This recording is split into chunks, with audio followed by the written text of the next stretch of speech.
So I'm sitting, and I'm going to call him rock legend, Steve Algieri. But I think I said it right. You're too kind. Steve, can you tell us what you're doing here at Fallen Blue? How did you get involved with this? Well, it's as simple as that, as this. I've been pretty fortunate in my life, and whenever a phone rings or I get a knock on the door to help someone out,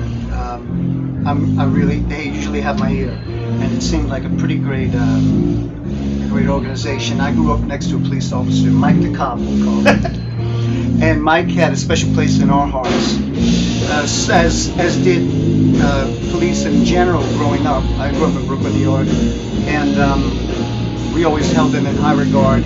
And apart from singing rock and roll, they have the hardest job in the world. Amen to that. Of course, that's their job. They have a much harder job. Now, for people that haven't seen you, I got this. Last time I saw you in a live show, I think it was at Hershey. Was that a Hershey Park? Oh, you my were singing goodness. for Journey, I think it was. Yeah, I hope it wasn't my last show. I don't think it was your last show. Okay. It's the last one we saw. The last time we saw you. Okay. What have you been doing with yourself? What are you doing musically? Well, I took because I had a nice long run with Journey. I took a nice long vacation, so to speak. And when I was, I had some vocal health issues, in addition to some just health issues. And I had them all sorted out and cleared up. And I'm feeling healthy. And when I was ready to start singing again, I felt like singing again. I did. And so I jumped back into the deep water. Well, actually, the shallow water.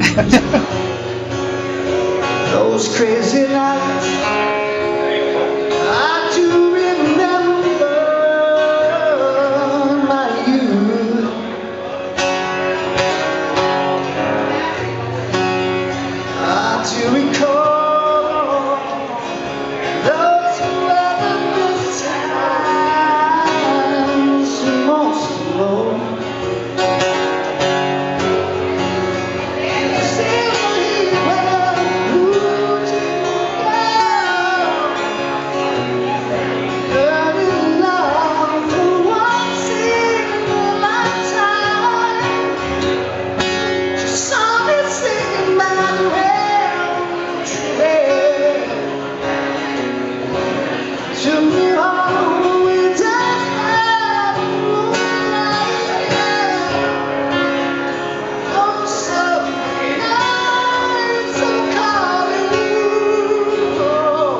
And now I'm swimming back in the deep water, and it feels good, and it's good to get out and play again. I have my own band now called the Steve Algieri Band, very original, and we're having a good time. Can we find the Steve Algieri Band out on? Is there a CD out? The CD will be a Steve Algieri CD that will have many of the members of the band on it here and there periodically, with a lot of other guest appearances from other acts here and there, and been working at it, not feverishly, at a nice leisurely pace. Do you have to do anything different now for your voice, because you went through that? Do you have to treat yourself different, or is it that the only thing I have to treat myself, the only approach I take now is less is more. That is, less shows is more beneficial to my health. So, instead of doing 3 nights a row constantly, or 5 shows a week, I'll do a couple of shows a week, and it seems to work out really well, especially at my young age. Give us a sense of the style of the Steve Algieri Band. Well, if you could, I grew up listening to music from the late 60s and the 70s, early 80s. There's sort of a crossover there. So late 60s into the early 80s really made a strong impression on me, as well as the 90s as well. Even the music that knocked me out of the box, grunge, had a lasting effect on us and an impression. So music from the Beatles up until current bands that I love today. Or artists today. But I can tell you, I have influences, a lot of R&B influences. My dad turned me on to Sam Cooke as a child. Yeah.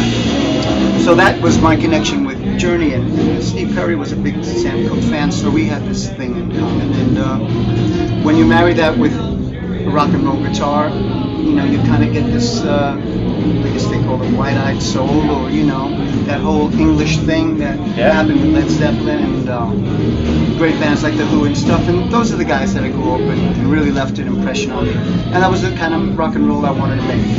So, you know, they left influence on me, and somewhere in between there, it kind of gets genetically mixed up and whooshed up. Just a small town girl, living in a lonely world.